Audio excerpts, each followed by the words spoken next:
All right, let's do this before I change my mind.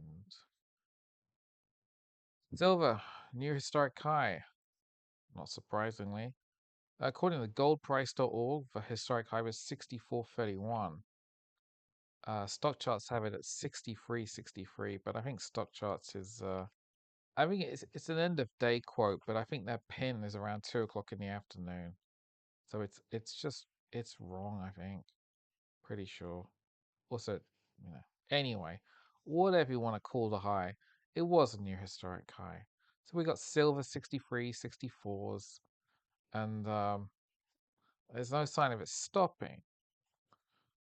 So, officially, according to stock charts, silver was up $1.83, which is 3%, setting at 63.62. But again, regardless of the exact numbers, let's just jump to the SOV, which again, look, giant bullish pennant.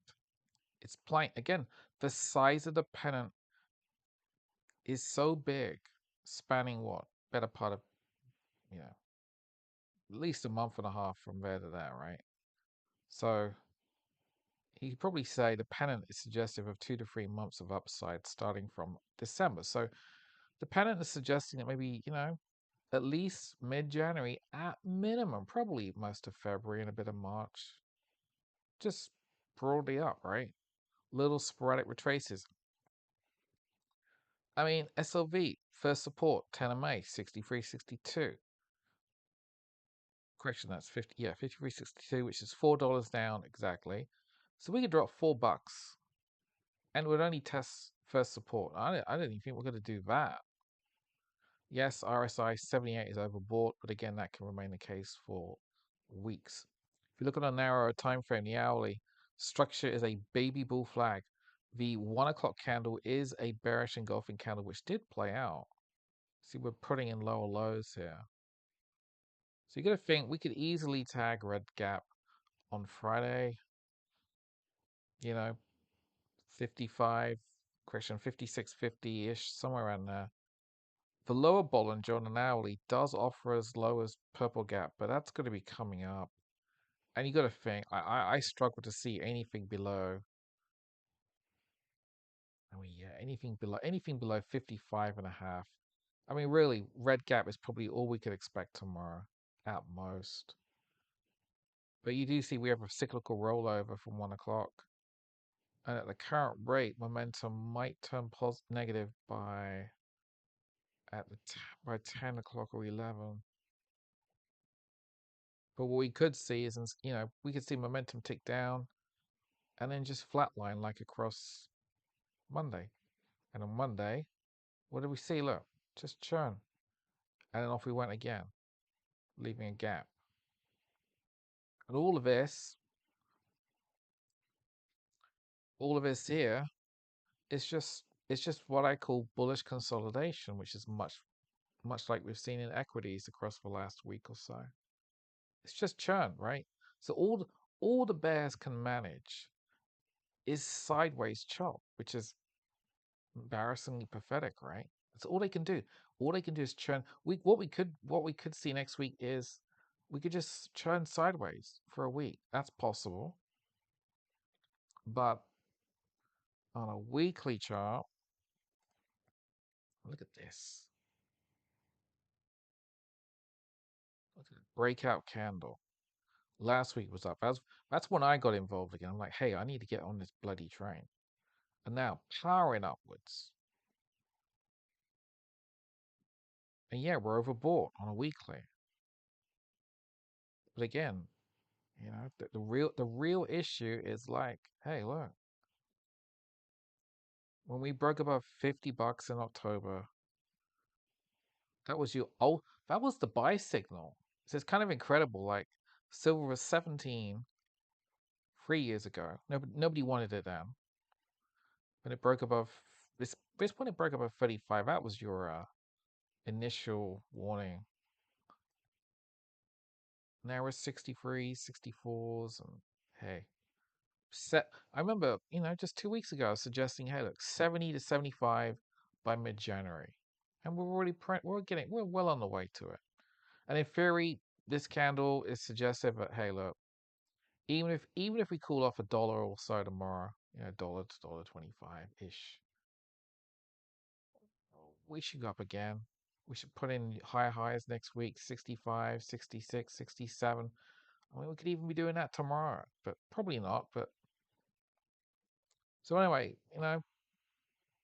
I'm looking, having sold in early morning, which was one of my rules is I needed a reposition. I have various contracts that I wanted to sell out and look to reposition. So I'm out, and I want to be buying back somewhere. The lower the better. Anything under 56 would be a bonus, but I would settle tomorrow. You know, 57. I mean, 57s would be a percent down, right?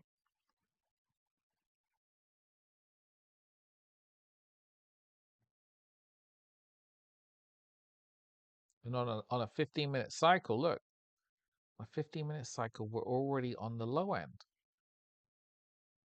So, for me, that's an acceptable buying level early tomorrow. Okay, let's just jump ahead to gold before I start forgetting things. Gold. Actually, so gold printed, gold settled at 42.79. It looks better on a GLD chart because I've got it structure. Look at that, big bullish pattern. Recent structure was a bull flag. Yesterday was a bullish engulfing candle that played out today. We're going to print a new historic high. Are we going to do it tomorrow? No. Next week? Yeah, we could do it next week. But it's like the bulls have nothing to prove. Nothing at all. We're going up.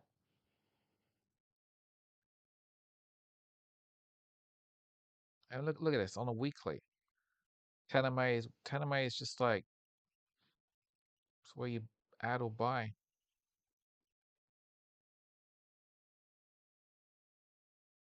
It's kind of an incredible chart to see where how high it's gone. It's more than doubled. So much higher to go though, right?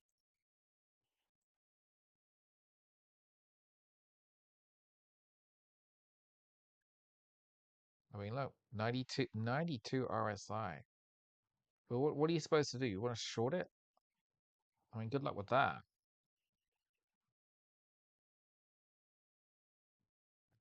Can't be short gold, silver. That would be lunacy. Oh yeah, before I forget, a note on I did publish it on X and to my subscribers, but look, Powell announced yesterday 40 billion a month of bond buying, right? That's $480 billion a year. That's just to maintain the balance sheet relative to inflation. $480 billion. So if they double that up, right, you're talking about $1 trillion of bond purchases, which is interestingly roughly 50, it's about 50% of the current US deficit, right? If you assume the government's running a deficit of around 2 trillion, it could be a little bit more than that, but roughly actually, if you think about it, yeah, 480 billion is roughly a quarter of the entire deficit. So the Fed is going to be sucking up 25% of the T bonds. That's got to keep a lid on yields. So even though there are inflationary pressures out there, every time the Fed buy bonds, pressures yields down. So that's it. We're back in QT. QT ended actually at the beginning of this month. And we're already right now back into QE. We're in QE phase. I don't care what Powell says or anybody else. It is QE. It's QE. The printers have been spun up, and that's one. It's one little reason why silver's ripping. But again, we're in the early phase of this. All right, what next? Yeah, let's have a look at copper. So copper's at 541. We know copper's going to go above 6, and then onwards to the 7th, which of course would be bullish Freeport McMoran. Look at Freeport. Up 3.5% today. Look at that, 48. It's testing the high from July. You got to wonder if copper's 7, Freeport will be what? 75 to 80 bucks. That's probably at least 3 months away, maybe 4, 5, 6. Maybe not until next summer, but you know, it's a good miner. Which reminds me, other miners. Let's just go through a few of them. Agnico Eagle Miners. It's actually lagging a little bit. It used to be the sector leader, but it's up 3.8% today. But it didn't. It's not near a historic high. But yeah, the bold will be buying. Barrett Gold, new historic high, 43s. What else? Pan American Silver, 3.5%, new historic high. Look, it's 50 bucks. So 58, 50 bucks with silver 63s. I mean, to me, there's no doubt that silver's going to be printing 100 and beyond. So again, if silver's 100, maybe Pan American will be about 80. You're going to get retraces from time to time, like this one here, right? Where Pan American went from 42 to 33s, or whether it just chopped sideways. But clearly midterm bullish. All right, what else is Hmm. I could look at earnings in after hours, but I'm not going to. I really will leave that to other people. Um, one stock that has been continues to catch my eye. Yeah, look at it. Look at this. I've been telling you about this for a few days now. So United Health was up 2.5%. Now that's pretty good relative to the main market. You can see it floored in November from just above orange gap. Look at this. It's now pushing against the 50-day. For 200 days, 354. It's 336. You have this giant gap, right? Which is 454. My target or my expectation is that United Health will break up, and basic target will be the 420s from February. But you can certainly argue, hey, look, if we break above this, then we're going to go to 450s. 450 on 336 is $114. 140 on 336 is 36% or so. 36% upside in a Dow component. You can think, how long is that going to take? January, maybe, unlikely. But February and March, I think this is going to be in green gap by February or March.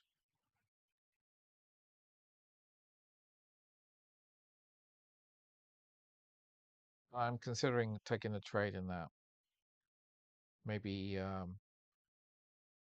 I could take February calls. I was looking at the February 370s the other day. They were $7. I'm guessing they're now $8 or so. I mean, next week is OPEX week, so maybe if I can get another good silver trade, that'll pay for United Health trade. I would like it. I like this one.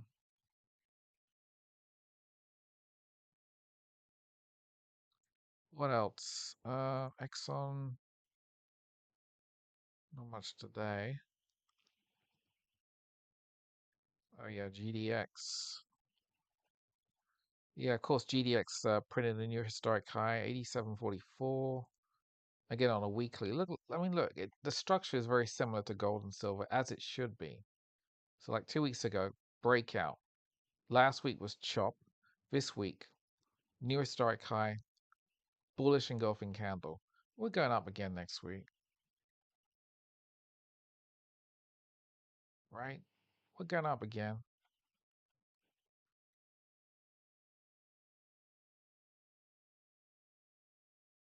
Just scrolling through my stuff to see what we got. Uh, hmm.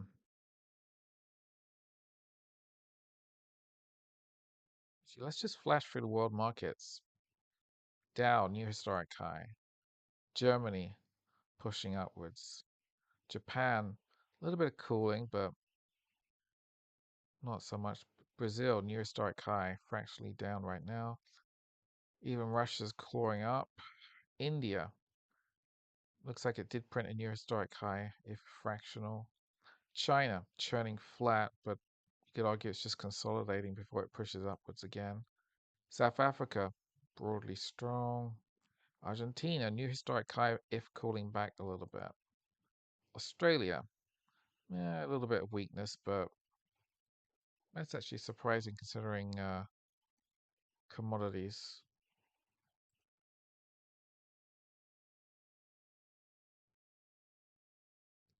We're running out of days, aren't we? I'm not even going to look at my calendar. We haven't got that many days left in the year. So for the year to date, this is a hell of a chart. Look at this. Year to date, silver up 120.1%, gold up 63%, copper 36, S&P up 17. It doesn't feel like 17 because 17% is a good year. You can't knock that. Bonds, even nasty bonds are only up, still up 5%. And look at that. Look at oil. Oil is down 19.3%. Again, you gotta, I don't care how bearish the economy you might be, cheap oil is a extremely positive thing for the global economy. So the worst case is eventually oil has a big up year, above $100, which would really be a problem, would really kick inflation up. But don't worry, I'm sure the Fed's got everything under control. Yeah, look at that. 120% on the year. We're already in the 63, 64s.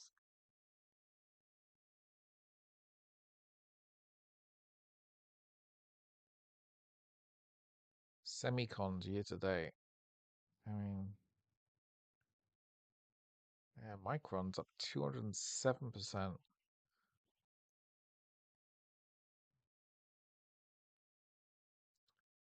Um, hmm. Let's skip over that. Skip over that. Do that at the weekend. Tesla down 1%. Bit of a chop fest, right? It's stuck. Again, you can't expect Q4 car sales to be any good. They're going to be lousy, but market's not going to really care, is it? Rocket Lab up 10%. And you think, well, that's partly due to the fact that Planet Labs was up 35%. Again, earnings weren't good, but it's one of it. The market loves space companies. Space is a little final frontier. So we have the SpaceX IPO next year. So if you got you keep that in mind, right? SpaceX IPO next year. Okay, that's bullish for Rocket Lab, Planet Labs, ASTS, which is AST Space Mobile. Um, what else is there? There's a few others, but Rocket Lab is the most popular one people go with. Oh, look at this. Look at this. Planet Labs was $2.79 in April. 279. It's now 17. And yeah, it's got a big downside gap. It'll probably retrace to tag the gap, but you know these things don't. I mean, actually, in the case of Planet Labs, there's a gap. It never retraced. Oh, look, there's kind of a gap. It took 2 weeks to kind of tag the upper end of a gap, and then off it went again. So you can kind of think maybe it'll come back down to what, $15 maybe. But anyway, you got to be bullish space.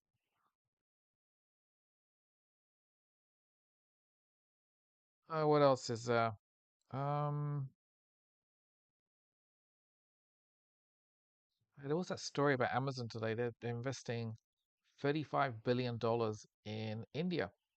What have I been saying? If you've been reading my stuff for more than the last year or two, See, the big money, right? The big slash smart money has two choices: China, from being communism, of course, and then India. That's it. Those are your two choices. If you had to invest for the future into the on a multi-decade basis, communist China's a problem. You go with India. India's got all sorts of problems, but that's where the money is going. That's where that is where the power of the world is going. Again, you cannot deny it. I'm not the only one saying this. And the fact that Amazon have now got to say we're putting in $35 billion for like a million, was it a million jobs or something? I don't know. Maybe it wasn't a million jobs, but whatever. It's just another thing. And if you actually read around a lot, you'll see that a lot of individual companies are buying up tiny Indian companies as a way to get into their country without having tariff issues. Um, no. Amazon's doing what is necessary.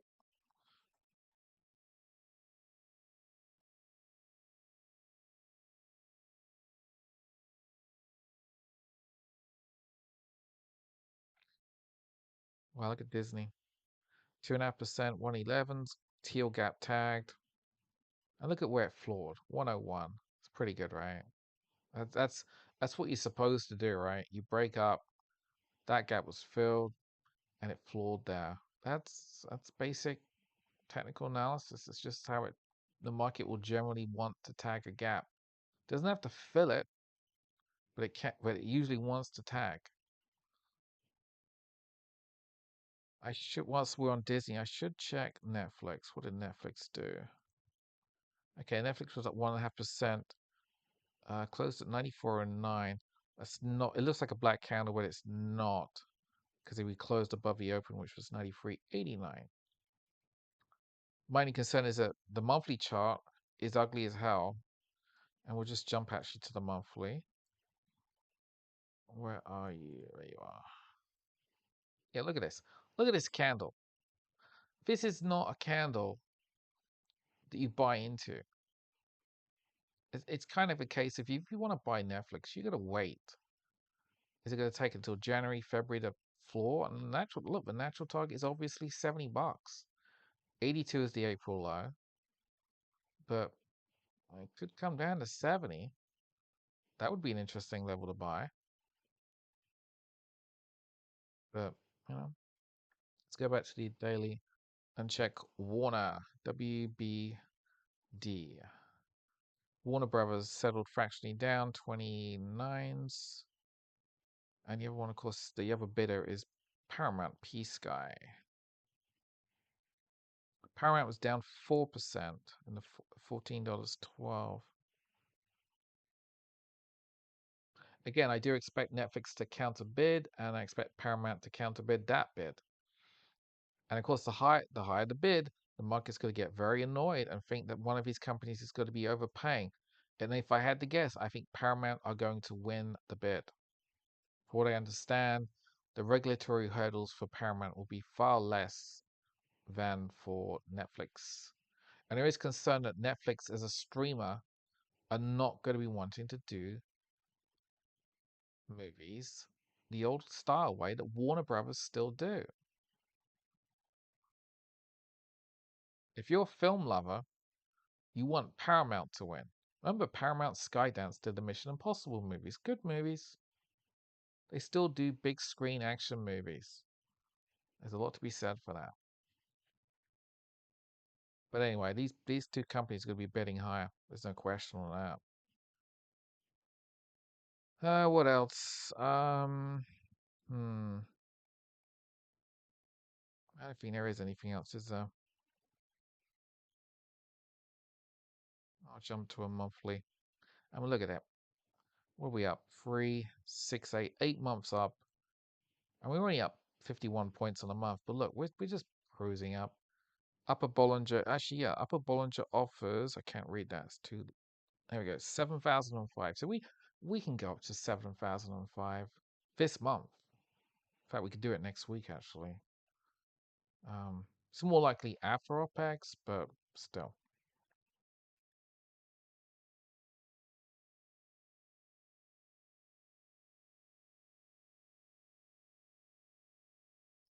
Bears have nothing unless we break under the 10 of May, which is 6,300, and that's going to be around 6,500 in, well, yeah, January.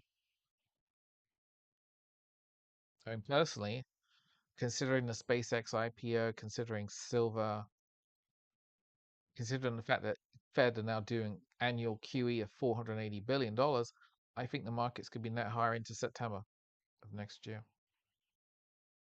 Again, that doesn't mean we can't have a couple of multi-week cooling waves, but nothing of particular significance.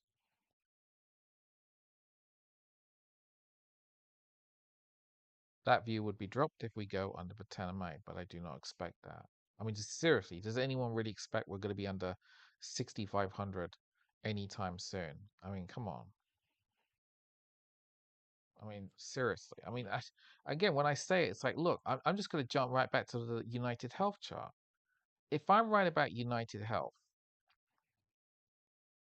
the gap isn't actually on this chart, but there's a gap around 450. Yeah, it doesn't show up on this chart, which is kind of weird. But yeah, look at it. Look at that. We're going to break up, aren't we? We're going to break upwards, basic target 420s, and then there's a gap zone that starts around 450. If I'm right about that, everything else you can extrapolate positive to varying degrees. That just makes me more frustrated because I could do the trade more if I wanted to, but I want to get on board. I want to do this trade. I want to be long United Health into the spring. I mean, it could stall, but I don't think it will. I mean, look at it. It's really close to a breakout.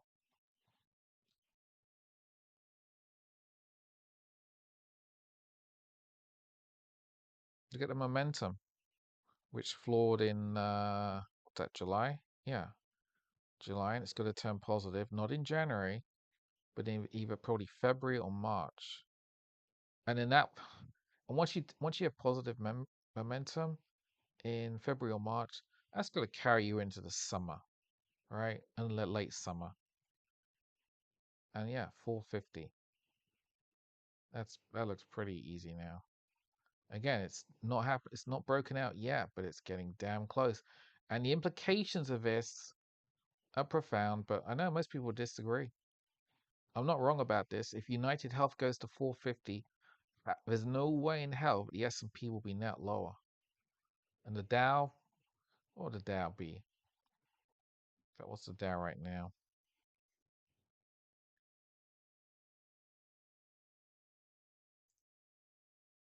48K.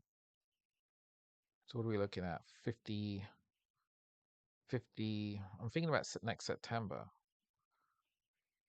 52, 53, 54 on a stretch. Yeah.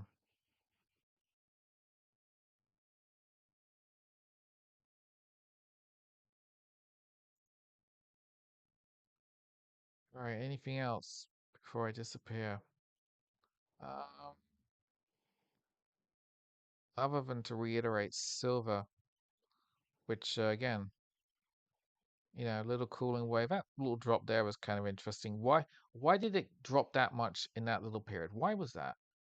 If you scroll down, that is when, look at it. This is something that most people don't even notice. That drop was when momentum turned negative. That is when the more cautious run like hell for the exit door. So you had a little washout there and it rebounded. And look at where it stalled. It stalled at the 10 of May. You think, okay, tomorrow morning we could gap down to there and then maybe floor by 11 o'clock, then off we go again. My only concern as someone who wants to go long silver again is maybe we come down to 55, but that's going to be difficult. It's possible. But the notion that we go under here, no way. I don't think we're gonna tag purple gap, but we're gonna tag red gap probably tomorrow morning.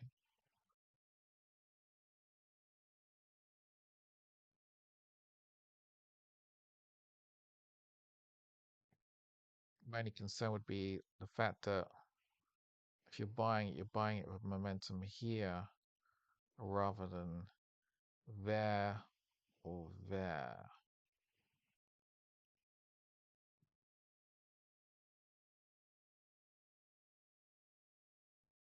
My last entry was around somewhere around here, 50, yeah, 53s, 50, 52 and a half maybe, somewhere around there. And I had to hold all the way across here, which was annoying, but it's like, why worry about it?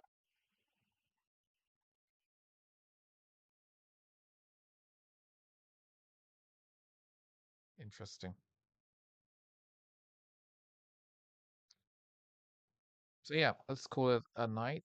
And I wouldn't expect much from tomorrow. Again, I'm hoping we break down just to get a cheaper level to buy back at, but taking a big position ahead of the weekend is usually not a good idea. If I do buy back, I shouldn't be buying back too much. But neither do I want to miss out on a potential for a weekend jump. And we've seen silver go up 5-6% a couple of times, but you got to think, are we going to get a 10% day at some point? I don't want to miss out on that.